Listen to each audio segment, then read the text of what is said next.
Emily looked like she had the perfect marriage. A nice home, a loving husband, 2 children. To everyone else, she had it all. But every night, when the house went quiet, she sat alone in the kitchen with the same thought. How can I feel so alone in a marriage I once dreamed of?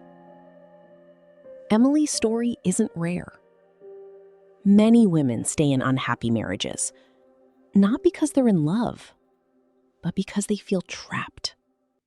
Trapped by guilt, trapped by children, trapped by money, trapped by fear, and sometimes trapped by hope.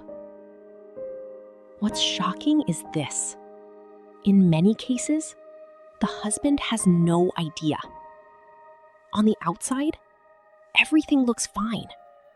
Smiles in photos, family events, anniversaries. But behind closed doors, the emotional connection is already gone. Today, we'll uncover why this happens, the warning signs most couples miss, and the silent habits that destroy emotional intimacy. Stay until the end, because the final reason is the one most couples never see coming until it's too late. If you want honest relationship insights based on real human behavior, subscribe and turn on notifications.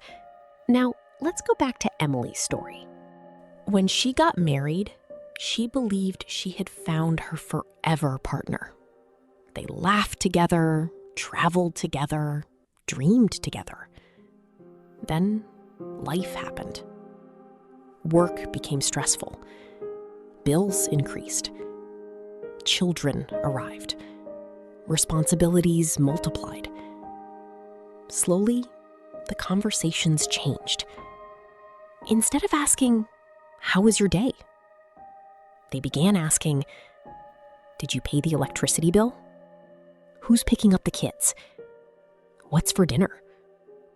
Their relationship slowly transformed into a business partnership. No dramatic arguments, no shocking betrayal. Just emotional distance growing little by little.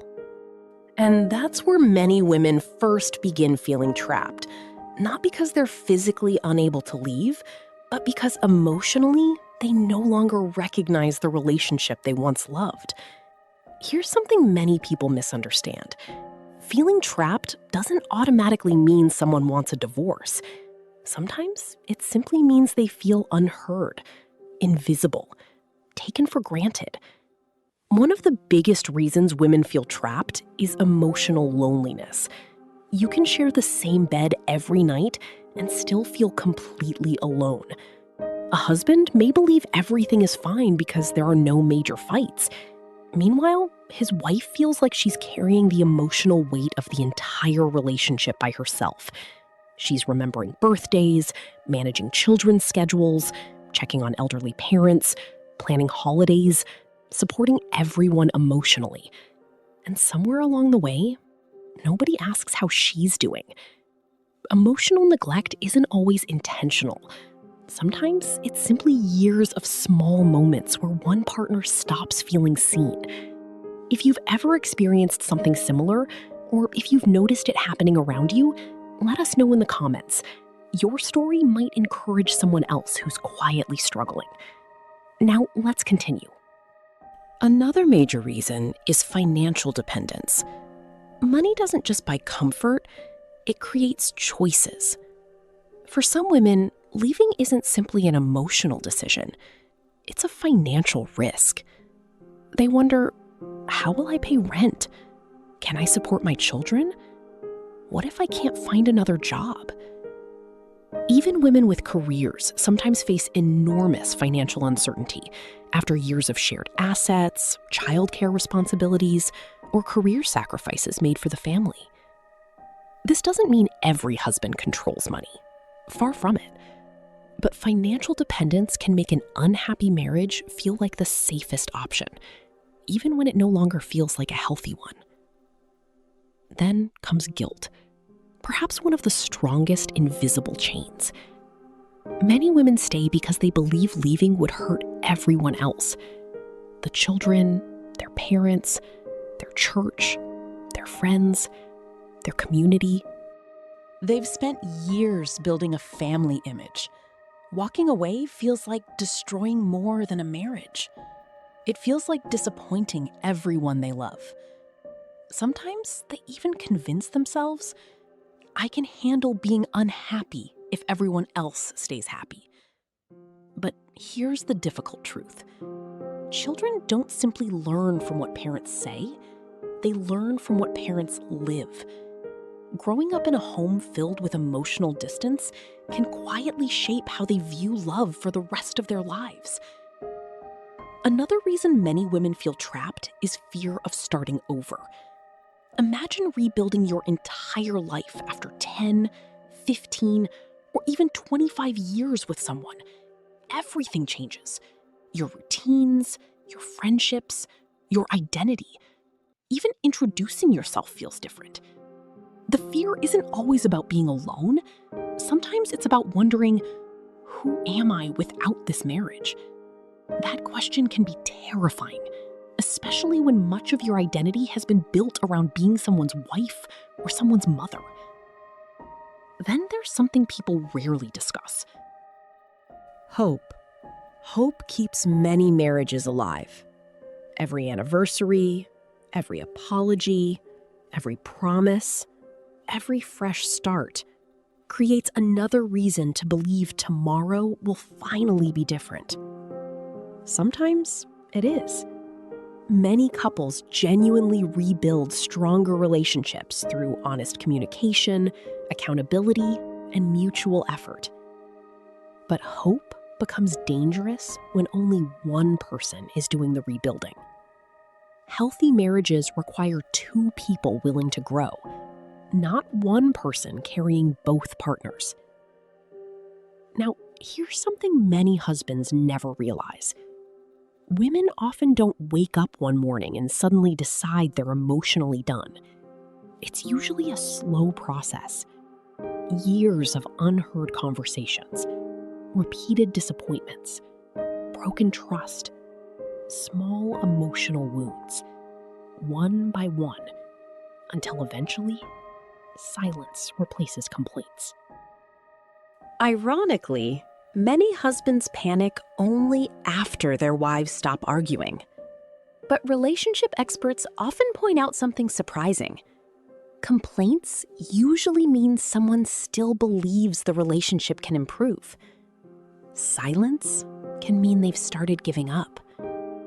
That's why paying attention to emotional withdrawal matters far more than winning arguments.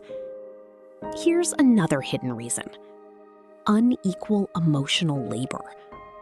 Think about everything that keeps a household functioning. Remembering appointments, buying birthday presents, planning meals, monitoring children's emotional well-being, keeping relationships with extended family alive, anticipating everyone's needs before they're spoken. This invisible workload often goes unnoticed because it isn't measured. Yet it can become mentally exhausting. When one partner constantly manages the emotional and organizational life of the family, Burnout isn't far behind. Eventually, they stop asking for help. Not because they don't need it, because they no longer believe help is coming. Now, let's be fair. This isn't about blaming men. Many husbands also feel trapped in different ways.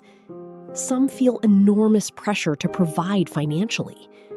Others struggle with emotional expression because of how they were raised. Some silently battle stress, anxiety, or depression without telling anyone. Marriage isn't about deciding who suffers more. It's about recognizing when either partner feels alone. Because loneliness inside marriage is one of the greatest threats to lasting love. The healthiest couples aren't the ones who never face problems. They're the ones who notice emotional distance early and choose each other before resentment grows too large. Imagine if Emily's husband had noticed sooner. Imagine if instead of assuming silence meant peace, he had asked, "You've seemed different lately. How are you really feeling?" Imagine if instead of defending himself, he listened. Not to respond, but to understand. One honest conversation might not fix everything overnight, but it can become the beginning of healing. Imagine if instead of defending himself, he listened. Not to respond, but to understand. One honest conversation might not fix everything overnight, but it can become the beginning of healing. Because most people don't expect perfection from their spouse. They hope for partnership, to feel heard, to feel respected, to know they're not carrying life alone. As we come to the end, remember this. Feeling trapped isn't always about wanting to escape. Sometimes it's about desperately wanting the relationship to become emotionally safe again. Many marriages don't end because love disappears overnight. They slowly fade when connection is replaced by routine, when conversations become transactions, when appreciation becomes expectation, and when two people stop seeing each other beyond their daily responsibilities. The good news? Many relationships can recover, not through grand romantic gestures, but through consistent kindness. If you're enjoying this conversation, take a second to like this video. It helps YouTube recommend this content to more people who may need encouragement in their own relationships.